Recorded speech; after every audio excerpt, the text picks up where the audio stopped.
This is the world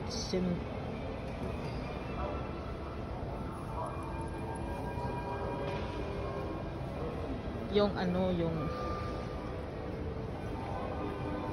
nabagsak noon. Ito yung bago, yung napabalita, the news about, according to my husband, World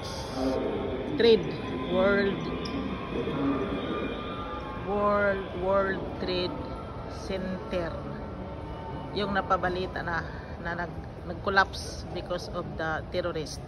This is not the new, because we are here in America.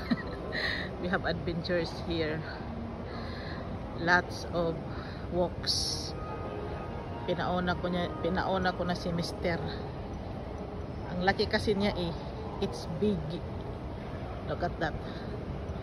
Ito daw yung na-collapse doon, napabalita. Binidyohan ko na lang. I feel something good to myself. Sa kanya kasi hindi. Sa akin okay. Naguluhan na tuloy ako. I've been doing this because this is my memory. I put to my vlogs. Ito yung nasa ilalim. Dinala niya ako dito. Baka gusto din tingnan ng ano ko. Parang may tindahan ata doon. Oh. Mga damit. Ang tawag dito kasi is World Trade Center. Ito na yung mga laman. This is inside. Ito. Iwan ko. Close ba ito or decoration? According here, yes, they are real flowers.